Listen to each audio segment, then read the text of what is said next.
So sabi nga, may kasabihan tayo, basurang itinapon mo, babalik din sa'yo. So sa mga kababayan natin, kasi ang dali pong manita or mag point finger sa gobyerno. Ang pamahalaan naman po ay talagang ginagawa ang lahat. Pero sana, lahat po tayo, lahat ng mga kababayan natin, meron po kayong obligasyon para maiwasan po natin yung ganitong klase ng pagbaha.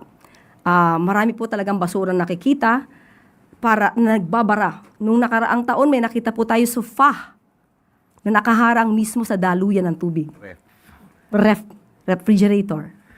So, maging responsable rin po tayo. Kasi ang nakikita ng iba na madalas na mamintas ay puro gobyerno lamang po. Lahat po tayo ay dapat na kumilos para dito.